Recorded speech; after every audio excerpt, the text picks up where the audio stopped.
वक्फ bill अब तमाम पेचीदा समीकरणों के बाद अब कानून का मूर्त रूप ले चुका है। इस देश में कानून के तौर पर लागू हुआ तो अलग अलग आवाज़ें उठने लगी। मुसलमानों का एक तबका जहां प्रधानमंत्री नरेंद्र मोदी का खुले दिल से स्वागत कर रहा है इस बिल को लेकर के, लगातार ये कह रहा है कि कई मुसलमानों के ऐसे धड़े हैं, कई ऐसे वर्ग हैं जो इस बिल का स्वागत इसलिए कर रहे हैं क्योंकि मुसलमानों को ही वक्फ बोर्ड से वंचित रखा गया था, गरीब यतीम मुसलमानों को वंचित रखा गया था। वहीं एक धड़ा आज भी ये कह रहा है कि अगर ये बिल लागू होता है, पहली बात तो हम इसे स्वीकार नहीं करेंगे, दूसरी बात शाहीन बाग बना देंगे।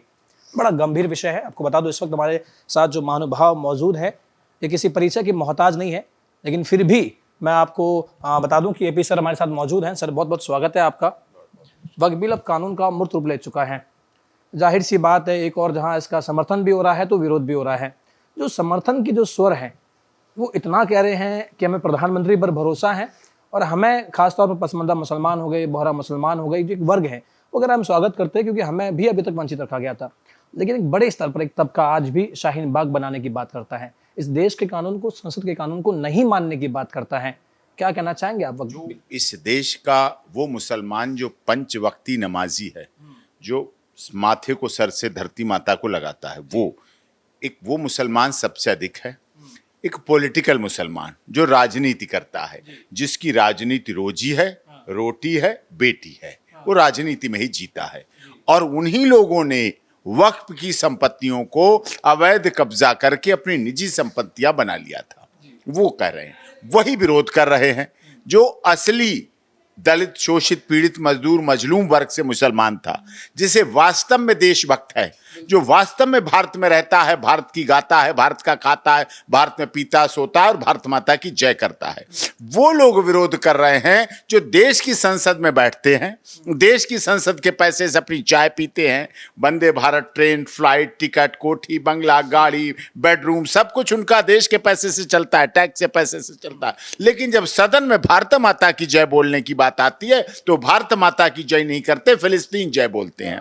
वो लोगों को, उनको परेशानी है, उनका ही पैसा है और उन्हीं की लगी हुई है चीजें, उन्हीं का सबसे। जो असली इस देश का मुसलमान है, जो अशफाकुल्ला खां को मानता है, जो रजिया सुल्ताना को मानता है, जो हमारे नेताजी सुभाष चंद्र बोस, चंद्रशेखर आजाद, राम प्रसाद बिस्मिल, रोशन सिंह, शहीद अशफाकुल्ला खां, हामिद और डॉक्टर एपीजे कलाम को जो मानता है, वो बिल्कुल खुश है। वो चाहता है, वो जानता है, वो समझता है कि मोदी जी सबका साथ, सबका विकास, सबका विश्वास और सबके साथ न्याय का नारा लेकर चल रहे हैं और पूरे देश और दुनिया में काम कर रहे हैं। तभी तो सऊदी अरब, ईरान, इराक, जद्दा, लेबनान और तेहरान अपने राष्ट्र के सर्वोच्च पुरस्कार से सम्मानित करते हैं, हमारे देश के प्रधानमंत्री को सम्मानित करते हैं। वो सम्मान केवल नरेंद्र भाई दामोदर दास मोदी का नहीं होता है, वो सम्मान होता है 140 करोड़ लोगों का, जिनमें हिंदू, मुस्लिम, सिख, ईसाई, जैन, पारसी, गरीब, दलित, शोषित, पीड़ित, मजदूर, मजलूम, गोरे, काले, सब तरह के लोग होते हैं और जो सम्मान करते हैं पूरा। लेकिन फिर भी बार बार ये कहा जा रहा है क्योंकि जब जंतर मंतर में प्रदर्शन किया गया तो असद ओवैसी को काफी लोग मानते हैं, खासतौर पे युवा वर्ग जो है वो सड़कों पे आता है और इस बात पर आता है कि हमारी मस्जिदें खतरे में है, हमारा हकूक, हमारी जमीनें खतरे में है, इस्लाम को बचाना है, अगर मोदी से बचाना है, योगी से बचाना है तो सड़कों पे आ जाओ, कयामत की रोज आ जाएगी। ऐसी ऐसी बातें हो रही है। देखिए, लोकसभा में पास हुआ बहुमत से, राज्यसभा में बहुमत से पास हुआ, देश की महामहिम राष्ट्रपति जी ने साइन किया, राज्यों में लागू होने के लिए भेजा। कहीं कोई विरोध हुआ? कहीं कोई परेशानी हुई? कहीं कोई दंगा फसाद हुआ? नहीं हुआ। ये लोग केवल ऐसी भावना भड़का के, एक सीधा समझदार मुसलमान है, उसको अयोध्या में श्री राम मंदिर का निर्माण होना था सुप्रीम कोर्ट से, इन्होंने कहा नहीं होने देंगे, 500 साल से यही गाते रहे, नहीं होने देंगे, नहीं होने, हुआ ना। उत्तर प्रदेश में बना, अयोध्या में, और दुनिया का सबसे दार्शनिक स्थल बन रहा है, भव्य और दिव्य मंदिर। दिव्य कुंभ महाकुंभ हुआ, इन्होंने दिव्य कुंभ महाकुंभ, जहां इनके पीढ़ी दर पीढ़ी लोग नहाते चले आए। अखिलेश यादव जी के नेताजी मुलायम सिंह यादव कैंप लगवाते थे, हम उनके कैंप में अपने पिताजी के साथ जाते थे, सोचिए आप, वहां कैंप लगवाते थे और दिव्य कुंभ महाकुंभ में जाते थे। इन्होंने उसे मृत्यु कुंभ का नाम दे दिया। ममता बनर्जी ब्राह्मण, या देवी सर्वभूतेषु के नारे के साथ हर साल नवरात्रे में 2 बार साल में पूजा करती हैं, लेकिन उन्हें मृत्यु कुंभ दिख रहा था क्योंकि वो नरेंद्र मोदी और योगी आदित्यनाथ जी उसका आयोजन कर रहे थे। धारा 370 और 35 से जब हटाने की बात आती थी जम्मू कश्मीर से, ये क्या कहते थे?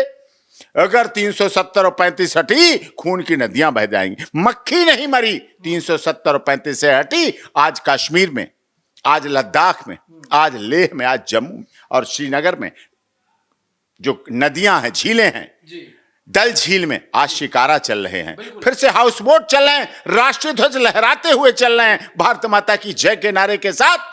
कश्मीर फिर से दर्शनियों का, सैलानियों का बड़ा स्थल बनता जा रहा है। आज कश्मीर के लोगों ने पत्थरबाजी छोड़कर, आज कश्मीर के लोगों ने फिर से भारत के साथ, भारत सरकार में यूपीएससी और आईपीएस आईएएस की परीक्षाएं दे रहे हैं, आर्मी में जा रहे हैं, जम्मू कश्मीर पुलिस में जा रहे हैं, डॉक्टर इंजीनियर बन रहे हैं। वो लोग, वो बच्चे, वो युवा जिन्हें पत्थरबाजी सिखाई जाती थी, जिनका जीवन केसों में बर्बाद किया जाता था। कश्मीर पर राजनीति करने वालों के खुद के बच्चे लंदन में पढ़ते हैं। कश्मीर में जो राजनीति करते हैं कश्मीर की, उनके खुद के बच्चे लंदन में पढ़ते हैं और यहां के बच्चों को बर्बाद करते हैं। उनको बचाने का काम, कश्मीर के जनता के बचाने का काम माननीय अमित शाह जी ने किया, माननीय नरेंद्र मोदी जी ने किया और कश्मीर से 370 और 35 धारा को उखाड़ के फेंक दिया और सदन में कह दिया, जहां हुए बलिदान मुखर्जी, वो कश्मीर हमारा है, जो कश्मीर हमारा है वो सारा का सारा है। और जो पाक ऑक्युपाइड कश्मीर है, हम उसमें भी राष्ट्रीय ध्वज बहुत जल्दी लहराने जा रहे हैं, क्योंकि वहां के लोग भारत को समझते हैं, वहां के लोग भारत को जानते हैं, वो चाहते हैं, वो जानते हैं, मानते हैं कि अगर हम भारत के साथ जुड़े रहेंगे तो उनका विकास है, उनकी नौकरी है, उनके बच्चों का भविष्य है। वहां तो कुछ नहीं हो पा रहा पाकिस्तान में। तो ये लोग धमकाते हैं, डराते हैं। 370 35 की डराई। इन्होंने ट्रिपल तलाक का केस हमने सुप्रीम कोर्ट में लड़ा। ट्रिपल तलाक का केस इन्हें लग रहा था शरीयत है। हमारे धार्मिक मामलों में देखा, अरे वो बेटी, वो इस्लाम को मानने वाली महिला जो पेट में दो बच्चे, जुड़वा बच्चों की गर्भवती महिला, अपने सजे सजाए घर को, सजा सजाया बेडरूम, सजी सजाई किचन, सजा सजाया रिसेप्शन, उसका गेस्ट रूम, सबसे उसे घर से एक आवाज में निकाल दिया जाता था, तलाक तलाक तलाक, और कह के उसे बाहर भगा दिया जाता था। सोचिए आप, भारत सरकार ने, माननीय सर्वोच्च न्यायालय, हम लोगों ने वो लड़ाई लड़ी। जून के महीने में हमने वो केस लगातार लड़ा और ट्रिपल तलाक को क्वैश करा के कह दिया कि भारत में अगर महिला इस्लाम को मानने वाली रहती है तो उसको तलाक के नाम पर डराकर हलाला नहीं किया जाएगा। उसकी भी इज्जत है, उसका भी सम्मान है, उसका भी आदर है, और वो सुरक्षा के साथ आज अपने घरों में, ड्राइंग रूम में रह रही है। आज अगर उसको पति निकालता है तो खर्चा पान दान से लेकर अपना खर्चा सब कुछ लेती है और अच्छी तरह सम्मान के साथ जिंदगी रहती है। वो किसका सम्मान था? वो इस्लाम का सम्मान था, मुसलमानों का सम्मान था, देश के मुसलमानों का सम्मान था, जो हमारे देश में विश्वास करते हैं। हमने वो लड़ाई लड़ी है, जीती है। लेकिन फिर भी जब बात वक्फ बोर्ड की आती है तो मदनी साहब की बात को लेकर के मुसलमान समाज जो है अचानक से ये मान लेते हैं कि हाँ, अगर ये कह रहे हैं कि भाई मस्जिद खतरे में, तो खतरे में होगी। कह रहे जरूरत क्या पड़ी, भाजपा को इस संशोधन की मोदी जी को आवश्यकता पड़ी है क्यों? वक्फ की प्रॉपर्टी इतनी प्रॉपर्टी है जितनी पाकिस्तान की टोटल भूभाग है, उतनी प्रॉपर्टी भारत में वक्फ की हो चुकी है। कैसे हुई, क्यों हुई? क्या वक्फ की प्रॉपर्टी का कोई सार्वजनिक उपयोग है? नहीं है, कोई सार्वजनिक उपयोग नहीं है। ना वहाँ वक्फ की प्रॉपर्टी पे कभी आईआईटी कॉलेज बनते हैं, ना एम्स बनते हैं, ना स्कूल बनते हैं, ना कॉलेज बनते हैं, ना अस्पताल बनते हैं, ना पार्क बनती है, ना चारागाह बनते हैं, ना वृद्धाश्रम बनते हैं, ना बच्चों के लिए बनते हैं, ना जानवरों के लिए बनते हैं, ना चिड़ियों के लिए बनते हैं, ना पशु पक्षियों के लिए बनते हैं, ना यतीम लोगों के लिए बनते हैं, ना बेसहारा लोगों के लिए बनते हैं, ना कोई उसका सार्वजनिक उपयोग है। उसका केवल कट्टरता के आधार पर प्रयोग किया जाता है। जबकि दुनिया के सबसे बड़ा भारत लोकतांत्रिक देश है, सबसे अधिक संपत्ति हमारे भारत में इंडियन रेलवे की है। रेलवे भारत को जोड़ती है, कश्मीर से कन्याकुमारी और गुवाहाटी से चौपाटी तक इंडियन रेलवे जोड़ती है। हम दुनिया का सबसे बड़ा उपक्रम रेलवे कभी कोई भेदभाव नहीं करती। रेलवे एक स्टेशन पर गुवाहाटी में अगर खड़ी होती है ट्रेन और उसे दिल्ली आना होता है तो उसमें जनरल डिब्बा भी है, स्लीपर भी है, एसी थर्ड भी है, एसी सेकंड भी है, एसी फर्स्ट भी है। पर खर्चे के हिसाब से सुविधाएं जरूर देते हैं, लेकिन वो एक टाइम पे गुवाहाटी से चलती है और एक टाइम पे नई दिल्ली पहुंचती है। उसमें गरीब भी चल रहा है, राजा भी चल रहा है, मंत्री भी चल रहा है, संतरी भी चल रहा है, कोई भेदभाव नहीं, उस पर चलती है। तो इंडियन रेलवे कभी कोई, आपने किसी रेलवे स्टेशन पर देखा है धर्म, जाति, क्षेत्र, भाषा के संप्रदाय के आधार पर कोई यात्रा करेगा? कोई आओ ट्रेन पे चलो तो बढ़े। दूसरी सबसे अधिक संपत्ति हमारी डिफेंस की है, सुरक्षा की। सुरक्षा में क्या कभी बॉर्डर पर हमला होता है तो कभी हमले में ही देखते। जब पुलवामा कांड हुआ तो कभी किसी ने सोचा वहां पुलवामा में मरने वाले हिंदू थे या मुसलमान? जब 26/11 हुआ मुंबई में होटल में, तो क्या हमला करने वालों ने सोचा कि इस होटल में हिंदू है कि मुसलमान है? जब ट्रेन पे हमला हुआ, जब जम्मू की रेलवे स्टेशन पर हमला हुआ, किसी ने पूछा हमले से पहले कि इसमें हिंदू है मुस्लिम है?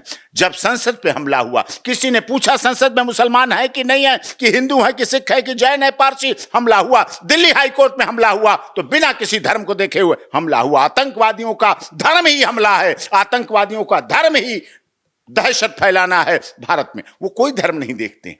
तो समझिए आप, उनके में तो उनसे रक्षा करने का काम कौन करता है? हमारी डिफेंस। डिफेंस में दूसरी अधिक संपत्ति है। तीसरे नंबर की सबसे अधिक संपत्ति वक्फ के पास है। वक्फ का क्या योगदान है भारत में, मुझे बताइए। वक्फ का सामाजिक क्या योगदान है, धार्मिक क्या योगदान है? कॉलेज में तो सब पढ़ते हैं, स्कूल में, अस्पताल में तो सब जाते हैं। सरकारी अस्पताल बनता है, वहां किसी धर्म का तो लिखा नहीं बोर्ड, यहाँ इस धर्म के नहीं जाएंगे, सब धर्म के लोग जाते हैं, जैसा इलाज करते हैं। तो ऐसी संपत्ति, उसका क्या पर्पस और उसका उपयोग होना चाहिए, ये राजनीति, जैसे अतीक अहमद अंसारी, ये लोग वक्फ के मालिक बने हुए थे। उवैसी साहब, वो हैदराबाद में वक्फ के मालिक बने हुए हैं। इनकी सबसे अधिक संपत्तियां 2014 में जब भाजपा की सरकार आने वाली थी, दिल्ली में 125 से अधिक संपत्तियां वक्फ को दे दी गई। वक्फ को दे, सोचिए आप क्या मतलब था दिल्ली में देने का। सरकार जा रही है लेकिन वक्फ को दी जा रही है। तो इस तरह से ये बहुत भेद गलत चल रहा था, जिसको सुधारने का काम देश की सरकार ने किया है। और इसीलिए इससे देश के मुसलमान खुश हैं। इसीलिए देश के पहले मोदी जी को लोगों ने सबका साथ, सबका विश्वास, सबका विकास पे नारा दिया। फिर मोदी जी ने सबका साथ, सबका विकास, सबका विश्वास और सबके साथ न्याय का भी नारा दिया। अब इस वक्त के कानून के द्वारा access to justice for all, सबको न्याय मिलेगा भी, मिलते हुए दिखेगा भी और सब देखेंगे। आपसे बेहतर कानूनी दावपेच कौन ही समझता है। इसलिए सवाल बनता है कि अब कई राज्यों के मुख्यमंत्री, खासतौर पर पश्चिम बंगाल में जहां इसकी खिलाफत भी हो रही है, हमने वहां प्रदर्शन होते हुए भी देखा है, ममता बनर्जी 2 कदम आगे बढ़ के कह रही है, चाहे मुझे गोली मार दो, मैं इस देश में डिवाइड एंड रूल वाली पॉलिसी भाजपा की ये होने नहीं दूंगी। मुसलमान के राइट्स की रक्षा मैं कर रही हूं और ये वक्फ संशोधन बिल जो है ये उसके अधिकारों को छीन रहा है, मोदी जी छीन रहे हैं। बीच बीच में अपने विपक्ष की प्रधानमंत्री की नेता बनने के लिए ऐसा बोलती हैं। उनका जो वेस्ट बंगाल है सबसे अधिक रोहिंग्या को लाने का काम करता है। अब दिल्ली से रोहिंग्या निकाले जा रहे हैं, पूरे देश से रोहिंग्या निकल रहे हैं, तो सबसे अधिक वहीं आते हैं, नकली आधार कार्ड बनते हैं और वो आधार कार्ड लेकर के पूरे देश में जाते हैं। ये बात माननीय अमित शाह जी ने रिपोर्ट के मुताबिक ही कही है, क्योंकि वहां की ऐसी संरचना है और ममता बनर्जी जी उसको प्रोत्साहन देती हैं। उनकी अपनी वोट बैंक की राजनीति की, आओ यहाँ के वोटर बनो, हमें वोट दो, फिर चाहे कुछ भी करो। फिर चाहे मेवात में जो महाशिवरात्रि पर जाते हुए लोग, महिलाएं, बच्चे, बूढ़े, बुजुर्ग, गर्भवती महिलाएं हाथ में शिवलिंग, धतूरा, नारियल, बेलपत्री और गंगा जल लेके जा रही थी, उन पर हमला हुआ, उन पर लाठियां चलाई, गोलियां चलाई, पथराव किया गया। रोहिंग्या थे, लोग कर रहे थे लगातार आपराधिक प्रवृत्तियां। वो अपने देश को अपना, इस देश को अपना नहीं मानते हैं, इस देश को यूज एंड थ्रो का मानते हैं और इसी भाव के साथ वो काम कर रहे हैं, चल रहे हैं। डेमोग्राफिक चेंज कहीं ना कहीं पश्चिम बंगाल में उसी का तो फायदा उठा रहे हैं, उसी का तो लाभ उठा रहे हैं। लेकिन बॉर्डर सिक्योरिटी फोर्सेस को ये टाइट हो जाना चाहिए। अगर देश का मान सम्मान, अस्मिता चाहते हैं तो उनको टाइट होना पड़ेगा। इसीलिए ममता बनर्जी का विरोध है वोट बैंक की राजनीति के लिए, इसीलिए ओवैसी साफ करते हैं वोट बैंक की। कुछ राज्य हैं जहां ऐसा विरोध हो रहा है, लेकिन सबसे अधिक राज्य हैं। देखिए, मैं तो धन्यवाद करता हूं राहुल जी का। राहुल जी ने वक्फ के नहीं बोला, एक बात नहीं बोली। सोचिए, सदन में नेता प्रतिपक्ष, अरे मूर्खो, जब नेता प्रतिपक्ष नहीं बोल रहा है, जिस पर जिम्मेदारी है विरोध की, वो नहीं बोल रहा है तो तुम क्यों बोल रहे हो?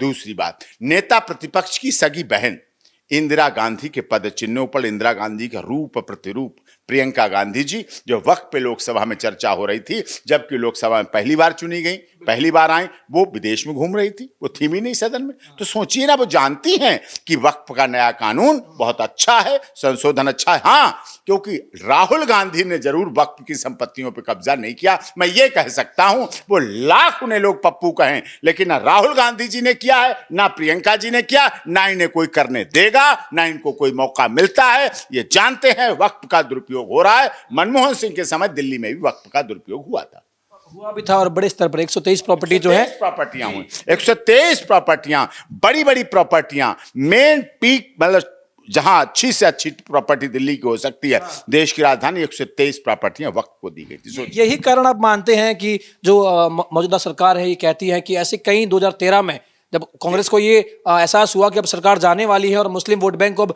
रिजाना है, तो मौलाना मदनियों को खुश करने के लिए प्रॉपर्टी भी दान कर दी और ये कर दिया। और वक्फ की तारीफ क्या है पुराने वक्त की? ना खसरा न खतौनी, न लेखपाल, न तहसीलदार, न नायब कोर्ट, न नायब तहसीलदार, न कानून गो, न एडीएम, न रेवेन्यू, न कमिश्नर, न एसडीएम, न थाना, न पुलिस, न कोर्ट, न सिविल जज, न डिस्ट्रिक्ट जज, न हाई कोर्ट, न सुप्रीम कोर्ट। कहीं कोई कागज नहीं, कहीं कोई बही खाता नहीं, कहीं कोई कार्रवाई नहीं, जिस पर हाथ रख दो वो वक्फ की प्रॉपर्टी। तो समझिए आप, ऐसा तो दुनिया में कहीं नहीं। ना आप कोई केस डाल सकते हैं, ना कोई कानूनी कार्रवाई कर सकते हैं, ना कोई कोर्ट में स्टे सब ले सकते हैं। हर एक पे स्टे ले सकता है। भाई भाई की प्रॉपर्टी पे स्टे ले सकता है, बाप बेटे की प्रॉपर्टी पे हिस्सा ले सकता है, बहन भाई की प्रॉपर्टी पे हिस्सा ले सकती है, सब कुछ ले सकते हैं।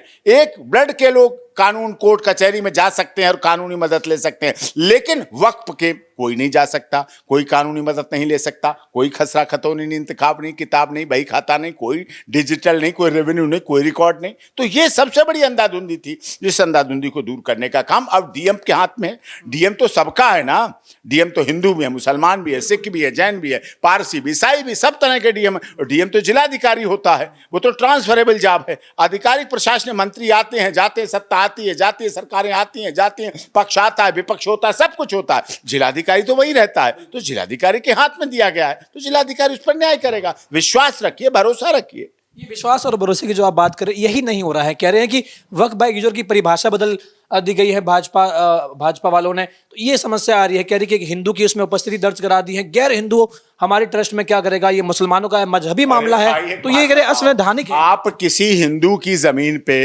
एकदम खड़े होके कहने लगे वक्फ की प्रॉपर्टी, कौन सुनेगा उसकी? वही तो बताएगा, यहाँ देखेगा कागज, वही तो पढ़ेगा, वही तो कागज देखेगा। पीढ़ी दर पीढ़ी हमारे यहाँ फैमिली ट्री होता है, फैमिली ट्री बताता है परदादा था, परदादे के इतने दादा हुए, दादा कितने बाप हुए, बाप कितने ये हुए, इतने उतने, पीढ़ी दर पीढ़ी जमीन होती है ट्रांसफर। तो कौन तो बताने वाला होना चाहिए, ये कौन बताएगा? तो अंधाधुंधी नहीं चलेगी। सरकार न्याय का काम कर रही है, सबको न्याय मिले भी और मिलते हुए दिखे भी, और दिखता भी चाहिए न्याय, वो मिले। जो लोग अब ये कह रहे हैं असंवैधानिक हैं, हाईकोर्ट का सुप्रीम कोर्ट का रुख कर लिए हैं, 23 लगभग याचिकाएं, कई याचिकाएं दाखिल करी गई। कपिल सिब्बल जी भी अब केस लड़ने वाले हैं। ये तमाम लोग जो अभी सुप्रीम कोर्ट का जो रुख, आपने कहा है तो मैं भी इस वक्फ नए कानून के जो विरोध में याचिकाएं लगाई गई हैं, मैं भी सुप्रीम कोर्ट में वक्फ नए कानून के पक्ष में याचिका लगाऊंगा और इसी में सुनवाई करवाऊंगा और अपनी बात रखूंगा और पूरे सुप्रीम कोर्ट में रखूंगा, पूरी दुनिया के सामने रखूंगा बातों को। कितना आसान है जब तमाम ये ममता बनर्जी हो चाहे तेजस्वी यादव की कचरे के डब्बे में डाल देंगे इस बिल को फाड़ करके, चाहे झारखंड में हेमंत सोरेन सरकार हो कि हम लागू नहीं होने देंगे। इतना मजबूती से लोग कह रहे हैं मुसलमानों को रिझाने के लिए कि हम तो लागू होने ही नहीं देंगे। डालेंगे नहीं, कचरे में डालेंगे नहीं, रखेंगे तो संभाल के। फाड़ा तो केवल एक उवैसी जी ने, क्योंकि उवैसी जी की जमीन चली गई, उवैसी जी की जमीन खिसक गई। कितने मॉल हैदराबाद में बना रखे हैं वक्फ की जमीन पर, सारा किराया लेते हैं, प्रॉपर्टी बेची है, सब कुछ, बहुत सब उसी से राजनीति कर रहे हैं। उन्हें तो परेशानी हुई, उनकी तो परेशानी जायज है, लेकिन और ना तेजस्वी यादव को परेशानी है, ना सोरेन को परेशानी है, ना ममता को परेशानी है, और ना हिमाचल में परेशानी है, ना किसी को परेशानी। आपको अब आखिरी सवाल है मेरा, ये आपको क्या लग रहा है, क्योंकि जब वक्फ बोर्ड की बात होती है और जब मजहब की बात आ जाती है, मुसलमान तबका ये कहता है कि हम मोदी जी पर भरोसा कर भी लेते, लेकिन मोदी जी ही के राज में यूपी में अगर बात करी जाए तो हमें छत पर नमाज पढ़ने से रोका जा रहा है। दिल्ली में वो कहते हैं कि हमें लात मारी जाती है, कहते हैं कि हमारे मजहब को खतरा है, तो हम भरोसा कैसे करें कि यही सरकार जो है हमारा भला कर सकती है। यूपी में बेशक नमाज सड़क पे पढ़ने से रोका, लेकिन जब से योगी जी का शासन है दंगे तो नहीं हुए, महिलाएं तो सुरक्षित हैं। और जब दंगे होते हैं तो क्या गारंटी कि हिंदू मर रहा है कि मुसलमान मर रहा है? जब दंगे होते हैं तो बसें जलती हैं, तो बसों में क्या गारंटी हिंदू है कि मुसलमान है? जब गांव जलते थे, जब स्कूल जलते थे, एसडीएम ऑफिस जलते थे, तहसीलदार चलते थे, ऑफिस जलते थे, थाने जलते थे, कोर्ट कचहरी पे हमले होते थे, जब दुकानें लूटी जाती थी, शहर जलता था, तो कौन जलता था? उस का नागरिक जलता था, वो जिला जलता था, उस कमिश्नरी जलती थी, वो गांव जलता था, वो प्रदेश बदनाम होता था, उसे उत्तर प्रदेश कहा जाता था। योगी जी ने इतना तो किया, आज जब से उनका शासनकाल है, राम मंदिर भी बन गया, संभल का मामला भी सुलझ गया, वक्फ की न्याय लागू हो गया, ट्रिपल तलाक भी क्वैश हो गया, 370 और 35 भी बन गई और सारा काम हो रहा है, लेकिन कोई दंगा नहीं हुआ उत्तर प्रदेश में, कोई दंगा नहीं हुआ। बड़े बड़े बलशाली भूमाफिया लोगों का अंत हो गया। भूमाफिया लोग जो अपनी जान बचाने के लिए भाग रहे थे, अपने आप स्वर्ग सिधार गए। उन्हें इतनी हार्ट अटैक हो गया, उनको दहशत हो गई, उनकी हार्ट अटैक हो गया कि अब लोग जिनके परिवारों को उन्होंने सैकड़ों को मारा था, उनके परिवार के लोग निकल निकल के उन्हें मार गए। सोचो ना आप, तो दंगे तो नहीं हुए, दंगे नहीं हुए तो शांति बनी। और जब दंगे नहीं होते तो स्कूल खुलते हैं, दंगे नहीं होते तो अस्पताल चलते हैं, दंगे नहीं होते तो शहरों में कर्फ्यू नहीं लगता, बंद नहीं होते तो प्रदेश का विकास होता है, रेवेन्यू बढ़ता है, राजस्व बढ़ती है, बहन बेटियां सुरक्षित महसूस करती हैं। आज उत्तर प्रदेश में 10 बजे के रात में भी महिलाएं सुरक्षित होके घूम कर आती हैं और गोलगप्पे खा के आती हैं, चाट पकौड़ी खा के आती हैं। एक समय था उत्तर प्रदेश में जब सूर्य डूबते ही दुकानों के शटर बंद हो जाते थे, ताले बन जाते थे और दंगे होने लगते थे। नहीं हो रहा है अब। सब खुश हैं, सब खुश हैं, बिल्कुल सब खुश हैं, हिंदू भी खुश हैं, मुस्लिम भी खुश हैं, सारे खुश हैं। तभी तो दूसरी बार वो बने, तीसरी बार मोदी जी की सरकार बनी। मुसलमान जब हम ग्राउंड पे जाते हैं, जब हम उनसे बातचीत करते हैं, खासतौर पे युवाओं से, जिन्हें एक तो पता नहीं है कि ये वक्फ बोर्ड है क्या, क्या संशोधन है, ना वो संसद की कार्रवाई देखते हैं, ना कुछ पढ़ते हैं, फिर भी जो विरोध करते हैं वो यही कहते हैं कि अब अमित शाह जी ने बोल दिया है कि मानना तो पड़ेगा, तो अब हम क्या ही कर सकते हैं, हमारी सरकार तो है नहीं, आप लोगों की सरकार है, जब हमारी सरकार आएगी तब हम देख लेंगे, तब हम ये कर लेंगे। तो डर के मारे कह रहे हम ये मजबूरी में मान रहे हैं। ऐसा नहीं, ऐसा नहीं, वो दिखावा कर रहे हैं, धार्मिक उन्माद फैलाने का कुछ लोग तो प्रयास करते हैं। कुछ तो हैं इस देश में जो संसद पे भी हमला में शामिल रहे थे ना, कुछ तो थे जो 26/11 मुंबई हमला हुआ था ना, कुछ लोग तो हैं जो कुल मामाबांड होता है। राष्ट्र प्रथम नहीं, राष्ट्र प्रथम उनके लिए कभी था ही नहीं। वो भारत में रहते हैं, लेकिन जब पाकिस्तान जीतता है बाई चांस कभी कभार, तब पटाखे छोड़ते हैं। और जब भारत जीतता है, अक्सर हर बार भारत जीतता है, तो वो अपना टीवी तोड़ लेते हैं।